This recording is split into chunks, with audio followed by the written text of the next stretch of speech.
dia e resolvi chamar um companheiro que eu tenho muita confiança, um companheiro que eu acredito muito, um companheiro que tem muito bom senso para discutir o assunto dele. Ele veio aqui em casa agora para entrar tem que tirar o sapato, entrar só de meia. Nós estamos a 1,5 metro de tanto. Eu peguei uma fita métrica para medir a nossa distância agora. Portanto, nós estamos tentando conversar aqui, tomando todas as precauções recomendadas pelo pessoal da saúde e pelo pessoal que cuida da ciência do nosso país.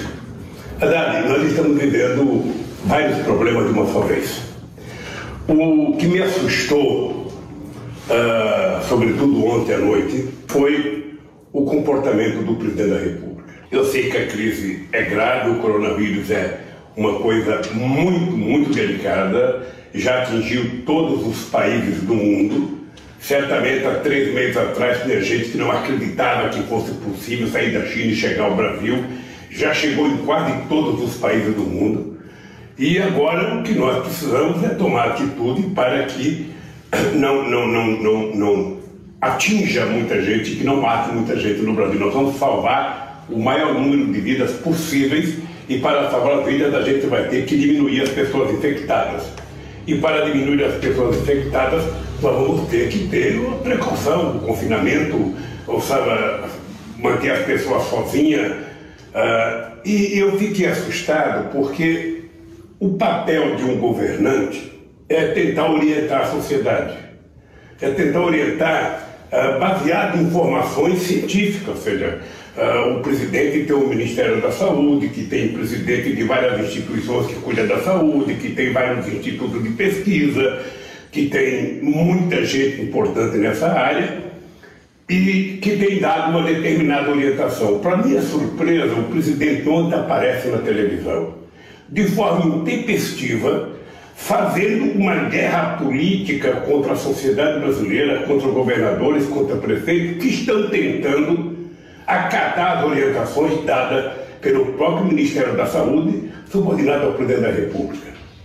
E eu fico imaginando se é esse o papel de um presidente da República, ou seja, seria mais correto que ele tivesse convocado uma reunião com os governadores de estados, com o secretário da Saúde, juntado o seu ministério, dado uma orientação única para que o Brasil pudesse agir de forma coesa a nível nacional. Seria importante que, junto com essa resposta na saúde, a gente desse uma orientação de como a gente vai manter as pessoas, sabe, isoladas e preparadas e precavidas para não pegar o vírus. Eu queria te fazer uma pergunta e depois eu quero fazer um comentário. Como é que você viu o pronunciamento do presidente da República ontem? A quem ele falou? Com que interesse ele falou? Qual era a preocupação do presidente naquele instante? Porque a mim parecia uma preocupação eminentemente política e eleitoral. Ou seja, ele não está pensando no povo brasileiro, não está pensando no coronavírus, ele está pensando nele.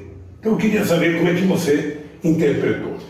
Bom, presidente, em primeiro lugar, eu queria agradecer o convite para estar aqui com o senhor, conversando sobre um problema nacional de tanta importância. É uma crise que nós vamos ter que superar juntos.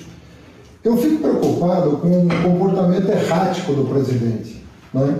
Eu vou fazer menção a uma decisão que ele tomou domingo à noite e que ele teve que revogar na segunda-feira à tarde.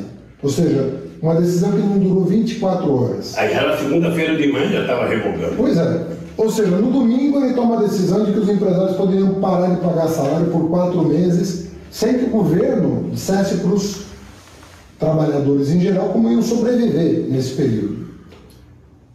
Dada a comoção que a decisão causou no país, ele foi obrigado a revogar uma medida provisória que ele próprio tinha assinado na véspera. Ele tinha feito uma reunião com os governadores e o Brasil todo saudou o fato de ele ter finalmente feito por teleconferência uma reunião com os governadores, da qual os próprios governadores saíram um pouco mais tranquilizados. O pronunciamento acirra os ânimos contra governadores e prefeitos, também em menos de 24 horas. Então, o que eu gostaria até de ouvir o senhor falar, o senhor enfrentou uma crise a maior do pós-guerra em 2008. O Brasil sofreu em 2009 e em 2010 foi dos países que mais cresceu no mundo, apenas um ano depois da crise. É óbvio que é uma crise de natureza diferente da atual. A crise de 2008 é uma crise eminentemente financeira, gerada pelos bancos, que especularam no mercado de crédito, no mercado acionário, no mercado de imobiliário, né? E o senhor criticou a maneira como especularam, mas foi para a TV e coordenou as ações nacionalmente e internacionalmente. O senhor liderava, tinha um papel de líder, tanto no G20,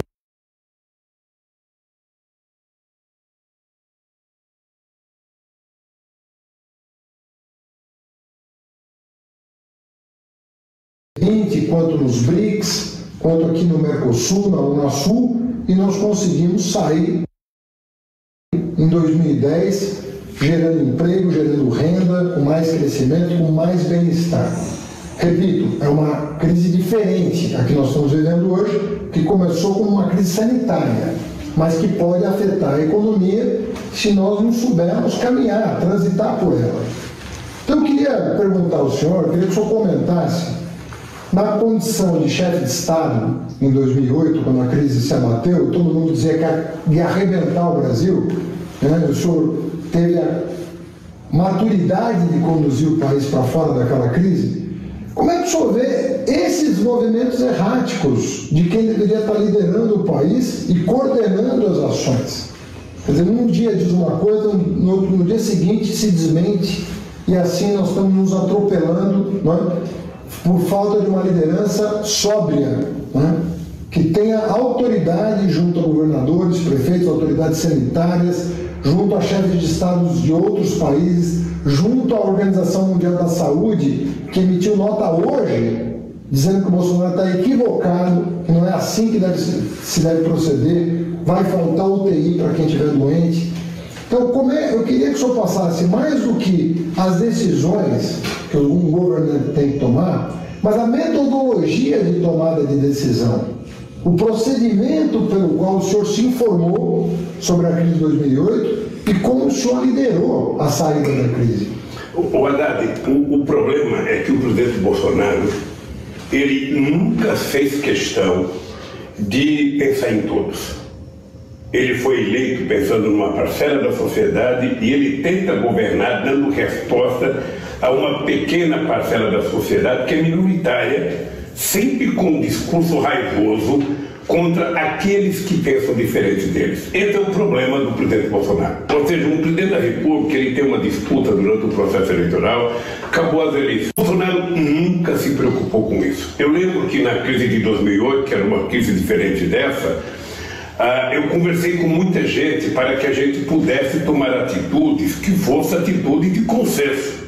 Eu não esqueço nunca uma pesquisa que saiu publicada na imprensa brasileira dizendo que o comércio mundial ia diminuir muito, que no Brasil também as pessoas não estavam comprando porque as pessoas estavam com medo de ficar endividadas e não poderem pagar. Eu então acertei com o Frank Martins, conversei com vários ministros da área econômica e resolvi fazer um pronunciamento na televisão mostrando a gravidade da crise econômica, a gravidade do que poderia acontecer se as pessoas se endividassem demais, mas ao mesmo tempo a gravidade que poderia acontecer se as pessoas parassem de comprar, que era importante que as pessoas comprassem, que se endividassem apenas de acordo com aquilo que poderiam pagar, para a economia voltar a funcionar. Foi a primeira vez que a classe B e C compraram mais do que a classe A e B. E a economia brasileira se recuperou mais rapidamente. Você está lembrado que eu dizia, o Brasil vai ser o último a entrar e o primeiro a sair.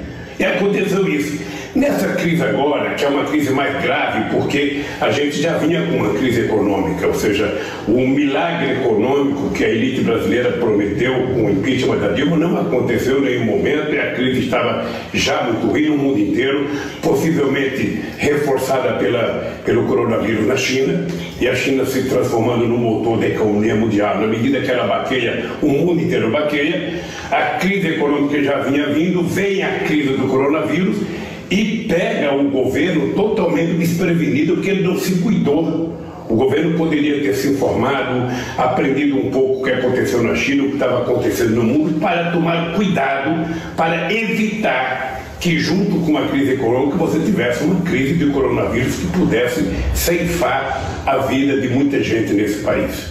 Pois bem, o descuidado do governo em cuidar da crise, ou seja, o governo deveria ter feito as reuniões com todos os especialistas brasileiros, eles poderiam ter chamado os cientistas para conversar, os pesquisadores, os governadores, as lideranças partidárias no Congresso Nacional, o presidente da Câmara, o presidente do Senado, ou seja, o presidente não é obrigado a saber de tudo. Ele não é obrigado a dar conta de resolver todos os problemas. Mas quando você não sabe, por si só, tomar posições, você consulta a sociedade, você consulta os especialistas, você consulta as universidades, você consulta os governadores, coisa que em nenhum momento ele fez. Ou seja, ele só foi reunir com os governadores já pressionado pela falta de competência em tratar do coronavírus no Brasil. Pois bem, e quando ele faz o pronunciamento que ele fez ontem, ele dá uma demonstração de inabilidade política tremenda, porque ele não estava preocupado com o coronavírus ontem à noite, ele estava preocupado com ele estava preocupado com o público que ele queria se dirigir para manter o clima de acirramento político no Brasil, coisa que nós não precisamos agora de acirramento. Agora o que nós precisamos é que todo mundo tenha clareza de que todos nós juntos seremos responsáveis pelo sucesso do combate ao coronavírus ou todos nós juntos seremos responsáveis pelo fracasso. Então o que eu acho é que o Bolsonaro não ouve, ele não conversa, ele não tem intenção de fazer as coisas que atendam aos interesses da sociedade. Ele tem intenção de fazer as coisas que interessam a ele ou ao grupo que ele pertence. Inclusive, Haddad, eu penso que depois de ontem o ministro da Saúde ou renuncia e diz que não pode continuar sendo ministro de um presidente que não acata as orientações que ele dá. Ou ele renuncia dizendo que não é possível que ele, que é ministro, nunca falou no assunto, e o presidente da República fica vendendo a ideia de que o remédio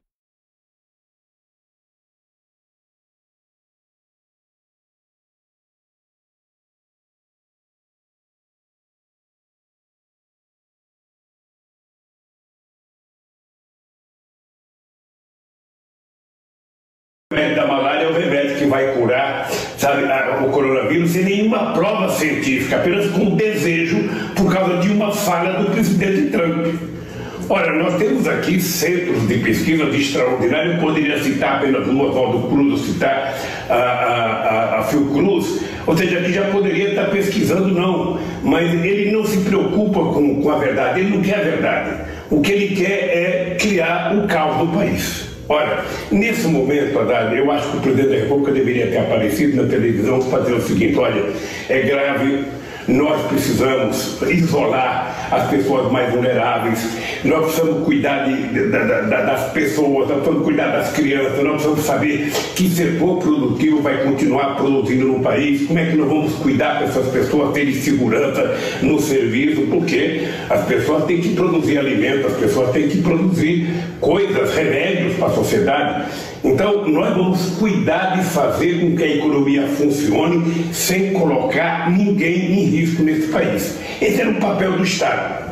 Esse era o papel do Estado, de chamar, sabe, os cientistas, de chamar os governadores, os prefeitos, as Forças Armadas, ou seja, todo mundo que puder colaborar para ver se o Brasil consegue, aprendendo com o que aconteceu nos outros países, fazer com que o país tenha sido o último a entrar e o primeiro a sair com menos vida, sabe, harmonizar, sabe, esses instrumentos.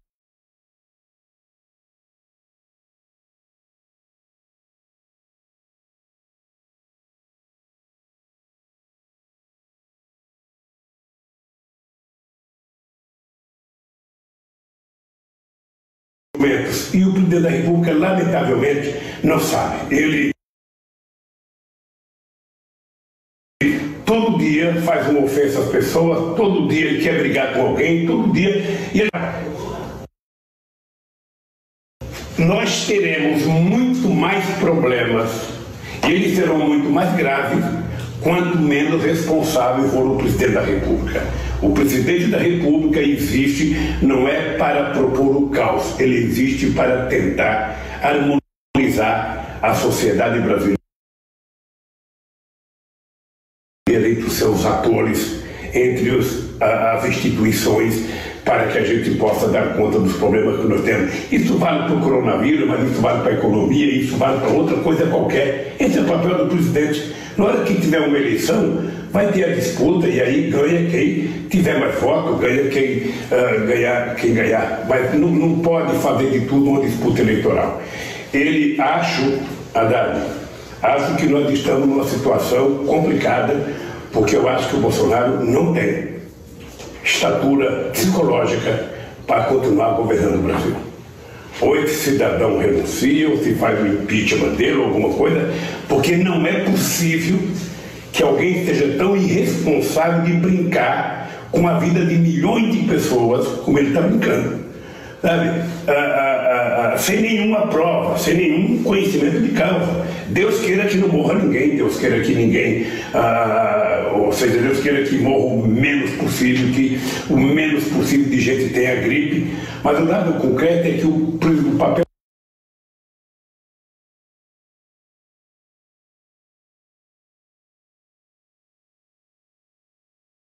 do presidente não é tentar adivinhar o que vai acontecer, é tomar atitudes para evitar que aconteça, coisa que ele não faz. Presidente, o senhor se referiu a esses conflitos que são criados quase que diariamente, não é?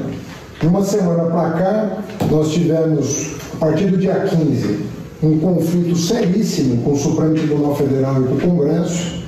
Na sequência, um conflito com a China, que inclusive gerou uma crise diplomática que está sendo contornada a duras penas. Agora um conflito com governadores e prefeitos. Eu estou falando de uma semana, né? São conflitos que vão se acumulando. E no caso específico da China, eu queria perguntar para o senhor, que a China foi o primeiro país que entrou na crise do coronavírus. E é o primeiro país que está saindo dessa crise. E se levarmos em conta a quantidade de chineses que habitam aquele país, estamos falando de mais de 1 bilhão de habitantes. 1 bilhão e 300 milhões. Nós estamos falando de 1 bilhão e 300, tem 1 bilhão a mais do que o Brasil, mais do que 1 bilhão. E é um país que conseguiu, sem cair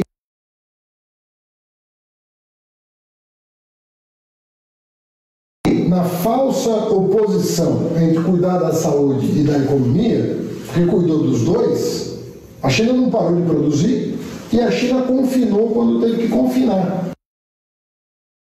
Uma situação dando mostras, não só a China, mas também Coreia e Japão, de que há como equilibrar o problema sanitário do aumento exponencial de casos. Parece que os últimos dados sobre a economia americana revelam também que o número de casos está explodindo em função da falta de liderança do Trump em tomar as medidas cabíveis tempestivamente, ou seja, na hora certa. Porque tem um problema de tempo, essa gestão de tempo, como você atua. O senhor não acha que ele deveria estar prestando atenção nos países que enfrentaram de maneira exitosa o problema e sabendo operar a gestão da economia com a gestão da saúde para minimizar tanto os danos daqueles que têm saúde para trabalhar, mas não podem ser vetores de transmissão do vírus, com aqueles que são mais vulneráveis?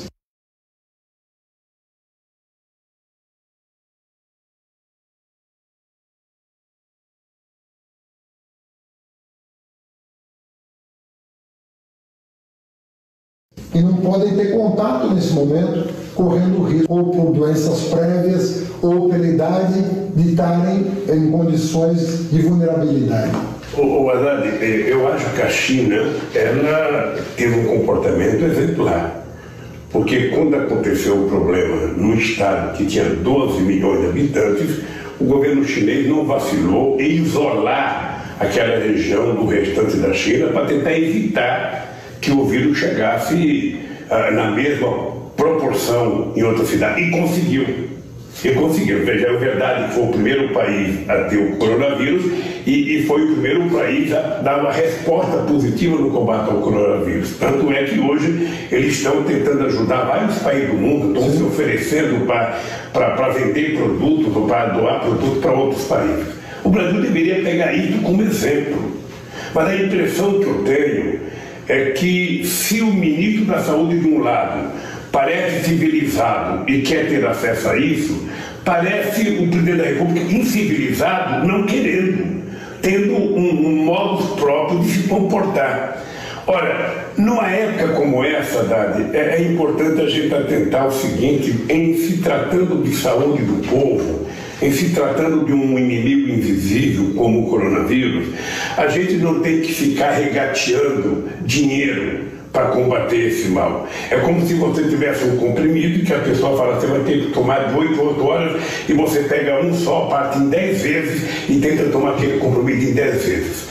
Ora, o governo já deveria ter feito com os estados uma avaliação do custo-necessidade do SUS e ter colocado dinheiro disponibilizado para cuidar disso rapidamente. Não tem que ficar dosando, sabe, um pouquinho de dinheiro aqui, um pouquinho de dinheiro ali, como se o Guedes fosse dono do dinheiro. Ele sentasse em cima e o problema dele é pagar juros, sem se importar com a saúde do povo, Davi.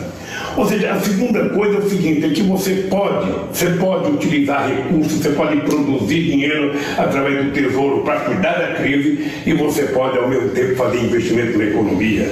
O Estado brasileiro pode pegar uma parte das reservas que nós temos internacionais, ao invés de ficar, sabe, gastando todo dia um pouquinho para tentar não deixar o dólar subir muito, ele poderia pegar uma parte desse dinheiro, transformar em reais e fazer grandes investimentos em obras de infraestrutura para dinamizar a economia brasileira. Não é incompatível. Não é incompatível, ou seja, o governo pode pensar várias coisas ao mesmo tempo. Acontece que esse governo não pensa nada. Ou seja, nós já temos exemplos, a gente não pode ficar olhando o desastre que aconteceu na Itália, que aconteceu na Espanha, porque, veja, esses países estavam preparados para funcionar em tempo de normalidade. Acontece que o coronavírus é uma coisa anormal. Ou seja, então o governo tem uma emenda 95 que limita o teto de gasto, ou seja, isso era do tempo da loucura dele, do golpe da Dilma. Não existe mais possibilidade de você ficar limitando os gastos que já não são mais gastos, o investimento no ser humano para evitar que as pessoas sejam acometidas do coronavírus e morram. Isso é que está em jogo. Então o governo precisa parar de ser pequeno. O ministro da Economia precisa parar de ser pequeno. Aliás, ele anda meio desaparecido, porque me parece que ele não está levando em conta que a coisa mais sagrada que uma nação tem é o seu povo. E se o povo sobreviver, a gente vai discutir a dívida, a gente vai discutir a recuperação da economia, a gente vai discutir produção, a gente vai discutir salário, vai discutir renda, mas o povo tem que sobreviver. Esse é o primeiro cuidado do governo. E, obviamente, que, junto com isso, nós temos que pensar como organizar os setores da sociedade que precisam continuar produzindo. Como organizar? Por exemplo, o pessoal da segurança pública, o pessoal da saúde, o pessoal que trabalha com alimento, que produz alimento, o pessoal que produz remédio. Ou seja, tem vários setores da sociedade que precisam continuar funcionando, e nós temos que dar condições dessas pessoas terem segurança. Eu vou precisar pegar um ônibus, eu vou precisar, esse ônibus tem que estar bem higienizado, esse ônibus tem que ter gel para passar, tem que ter gel para passar no corrimão para mim, não pegar esse ônibus, não pode estar lotado, as pessoas têm que estar com uma certa distância. Tudo isso é possível fazer se você tiver como objetivo principal salvar vidas. Se você tiver como objetivo principal apenas fazer política, fazer discurso, ou ficar pensando em 2022, realmente as coisas não vão para lugar nenhum. Haddad, sinceramente, eu acho triste falar isso, porque eu já fui presidente da República e eu sei o quanto é difícil você estar naquela cadeira, você tem que tomar posições. A forma mais fácil de você não errar é você consultar, é você ouvir, é você conversar, é você ouvir pessoas. Ou seja, quantas vezes, Haddad, eu pegava o telefone para ligar, sabe, para pessoas que eu nem conhecia, mas pessoas que eu sabia que tinham informações, para empresário, para médico, sabe, é uma coisa boa, sabe? Houve o sindicato, veja, como é que ele manda uma medida provisória no domingo à noite? Você quer que eu diga o que aconteceu de verdade? Ele não sabia da medida provisória. Aquela medida provisória foi a CNI que levou um documento para o Guedes fez a medida provisória, levou para ele não leu, assinou e só foi descobrir a bobagem que tinha feito no dia seguinte. E aí veio o Guedes dizer que foi um erro de redação. Não, aquilo foi, sabe, foi a submissão do Guedes à CNI. Aliás, eu acho que o movimento sindical deveria partir para cima da CNI, como é que ia ter a coragem, num momento de crise como esse, tentar dar um passa-moleque nos trabalhadores e fazê-los trabalhar e fazê-los ficar 4 meses sem receber salário. Então, nada que esse governo faz, sabe, é de graça. Tudo me parece que é feito, sabe, com um único objetivo: atender aos interesses maquiavélicos do presidente da República, porque ele não pensa no Brasil. Mas, presidente, até para quem está nos ouvindo ter clareza, como não tem remédio, não tem vacina, todos os sanitaristas, todos os médicos epidemiologistas estão dizendo o seguinte: por que você tem que achatar a curva de transmissão? Ou seja, jogar com o tempo. Porque você não tem equipamento de saúde suficiente para atender todo mundo que vai precisar de respirador, que vai precisar de UTI.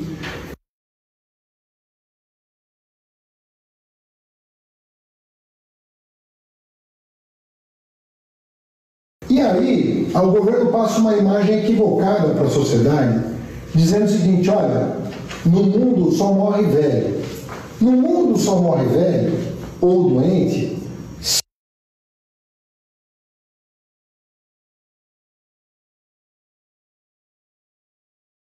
menos de 50 anos, menos de 40 anos. Não tem nenhum atleta, pouquíssimos atletas têm mais do que isso. Só o Bolsonaro.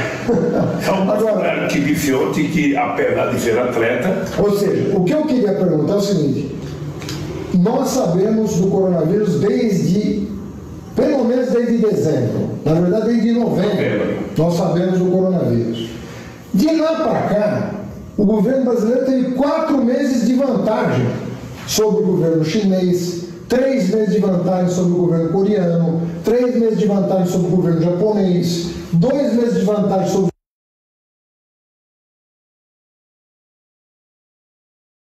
os governos da Europa. E nós não começamos a tomar providências até hoje.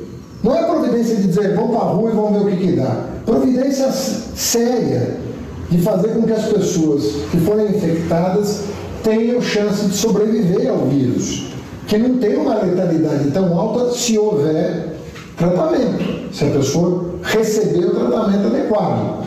Aí a letalidade é baixa, mas sem tratamento nós não sabemos qual o tamanho da letalidade. Imagina se isso invade as comunidades pobres das favelas, do interior do país onde não há leito de UTI, como é que isso vai ser? Então, o que eu perguntaria para o senhor, eu queria que o senhor comentasse, é o seguinte: o senhor falou, bom, a China começou na frente, mas isso é uma desvantagem, né? Começar primeiro. Você não sabe com o que você está lidando. O senhor imagina que nós desperdiçamos um tempo, mas ainda temos condição de, se o governo tomar as rédeas do processo com responsabilidade, superar essa situação? Ou o senhor é mais pessimista em relação ao que nos aguarda? Eu sou pessimista com relação ao que nos aguarda, porque nós perdemos tempo demais.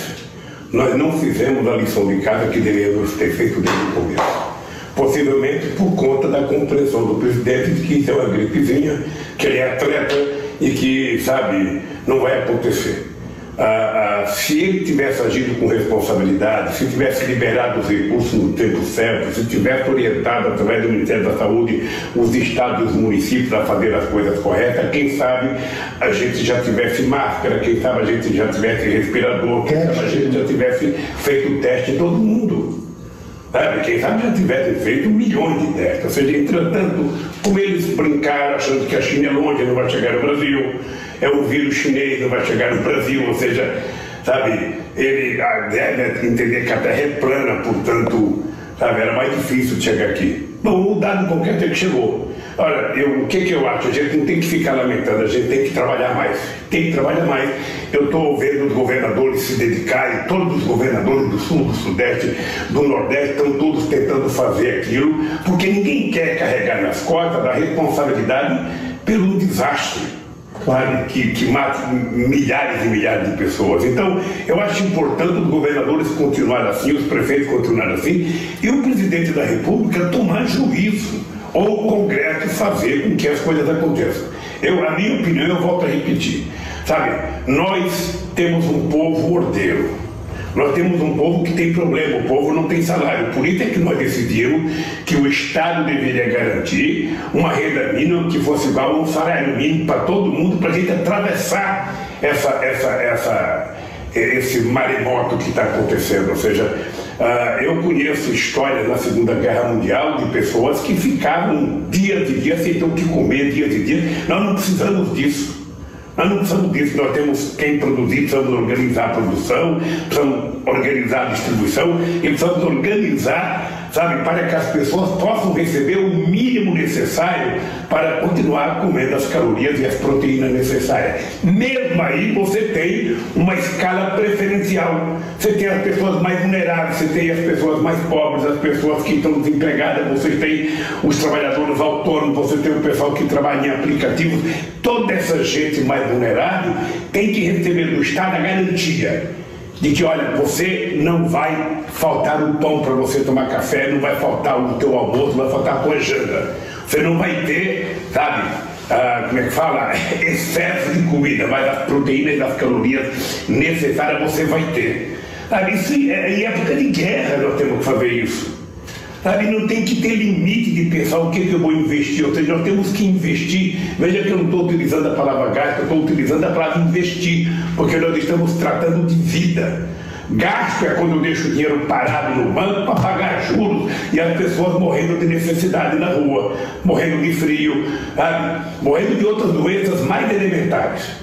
Então, Haddad, o que eu penso é isso, olha, eu penso que o Bolsonaro chegou ao limite da compreensão das pessoas mais compreensíveis do país. Ele efetivamente não está preparado para tocar esse país. Você vê de um cidadão que faz uma viagem para os Estados Unidos e me parece que já tem 23 pessoas que viajaram com ele. Ou porque nós nos cuidamos. A minha pergunta é o seguinte: o que essa gente fez que, sabendo do coronavírus, ou eles acharam que na terra do Trump não tinha? Na terra do Trump podia tudo. E nós estamos vendo agora que os Estados Unidos podem se transformar logo, logo no epicentro do coronavírus por irresponsabilidade do presidente Trump, que tentou transformar o coronavírus numa guerra contra a China. Então, Haddad, não há espaço para brincadeira, não há espaço para brincar com a democracia, não há espaço para desrespeitar a sociedade. O Bolsonaro fica tentando apelar de uma forma até demagógica, sabe, falando em nome do povo pobre, que precisa de proteção desse povo pobre. E o Estado tem recursos e pode produzir recursos para que a gente garanta, em tempo de guerra, que essas pessoas tenham tranquilidade, possam trabalhar, aqueles que sabem trabalhar com muita tranquilidade, mas possam cuidar da sua família com muito respeito e com muito carinho, porque todos nós queremos estar vivos para recuperar a democracia no nosso país. Haddad, você sabe que eu, desde que voltei da Alemanha, amanhã fazem 14 dias, eu não saí de casa com a Janja. Ou seja, eu conversei com o Davi Wipp, conversei com o Dr. Calil, conversei com o Padilha e falaram: olha, Lula, não é importante você fazer o teste, porque se você não tem nenhum sinal, sabe, não precisa fazer. Então eu resolvi ficar em casa. Eu podia ficar em casa de quarentena, não sair, não vi minha netinha que nasceu. Eu tenho uma netinha que nasceu, a Letícia, nasceu quando eu viajei para a França. Eu não vi ela, não vi o Luiz Cláudio, não vi minha nora, não vi nenhum filho meu até agora, porque eu acho que é uma das formas que eu posso contribuir para combater com o coronavírus. Agora que vai completar 15 dias, eu vou voltar a falar com os médicos, vou perguntar o que eu faço agora.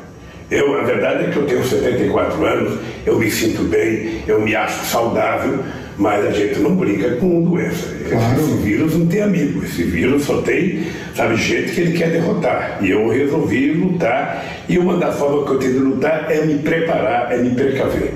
Obviamente que tem gente que tem muito mais necessidade, tem gente que fica pensando, pô, se eu não for trabalhar, a minha patroa vai me mandar embora. E eu queria dizer, olha, nenhuma patroa tem que mandar sua empregada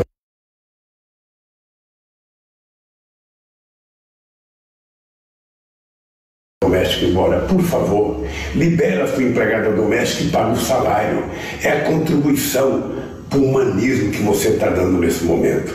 Nenhum empresário precisa dispensar trabalhador agora. Todo mundo sabe que é possível dar férias coletivas de 30 dias. Vamos deixar as pessoas em casa e vamos ver o que vai acontecer. E depois a gente toma novas medidas. E o presidente da República, ao invés de ter a necessidade de falar bobagem todo dia, ele, pelo amor de Deus, seja responsável, converse com as pessoas.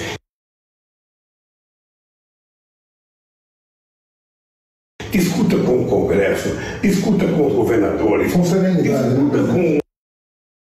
que é isso que nós estamos precisando. Eu tenho dito já há algum tempo que é o seguinte, nós precisamos recuperar o humanismo.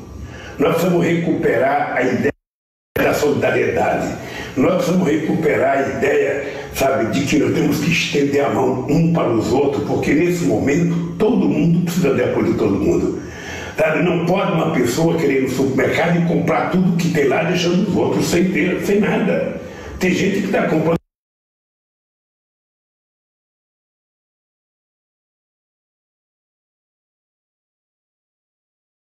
papel higiênico para o ano inteiro, sabe? Tem gente que está comprando coisas para o ano inteiro. Isso é uma bobagem.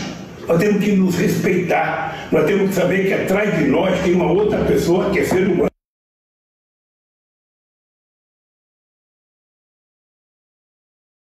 que precisa das mesmas coisas que nós. Então vamos repartir de forma solidária, sabe, nesse momento difícil. Eu penso que é isso que a gente deveria fazer nesse momento e acho que o Congresso Nacional, os partidos políticos, a sociedade precisa dar um jeito no Bolsonaro. O Bolsonaro não pode continuar governando esse país do jeito que veio governando, disseminando a discórdia, o ódio, a mentira e governando com fake news, mentindo. Outro dia eu vi no jornal que o Trump chega a contar em média 12 mentiras por dia no Twitter dele. Olha, como é que é possível alguém ser presidente de um país e passar a contar mentira o tempo inteiro? Então o Brasil está precisando de muito juízo, de muita solidariedade, de muita compreensão e de muita solidariedade. É isso, e sinceramente, eu só espero que o presidente Bolsonaro faça, sabe, aquilo que é o papel dele fazer como presidente, governar esse país, e não achincalhar os outros,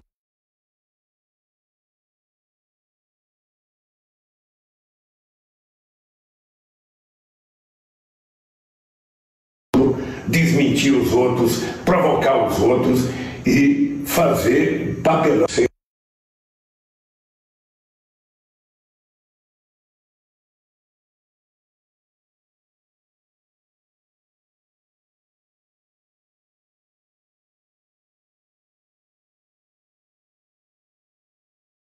que age com muito bom senso, com muita maturidade.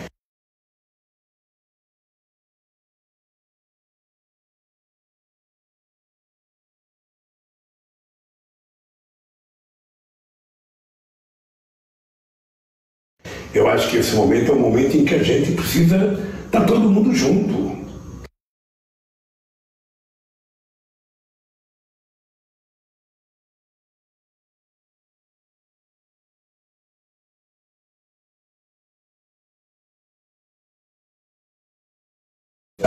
Comer, vão precisar andar de transporte, nós precisamos dar garantia a essa gente.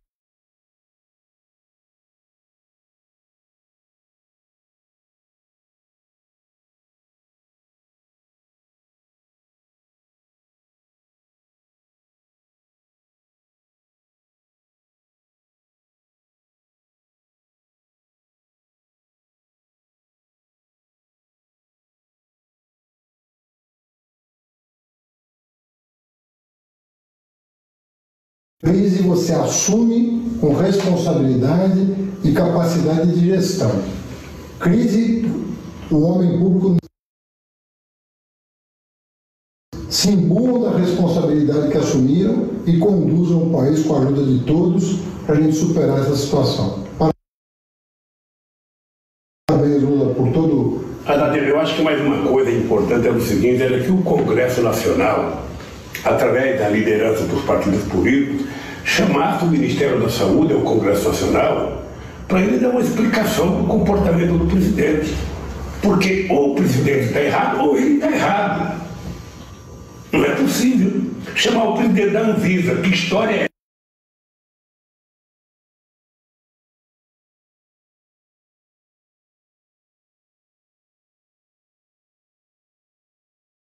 essa do remédio que está sendo testado e que já está salvando vida, que disse o Bolsonaro? Que história que é essa? Aonde está sendo pesquisado? Qual laboratório? Ou será que nós seremos retransmissores das invenções do Trump? Então eu acho que é isso que precisa ser feito. E ao mesmo tempo, os partidos políticos, não apenas os partidos de esquerda, os partidos políticos todos no Congresso Nacional, aqueles que não são a secla do Bolsonaro, começar a discutir muito seriamente, sabe, o que vai acontecer com o Bolsonaro. Olha, presidente, saúde para todos nós.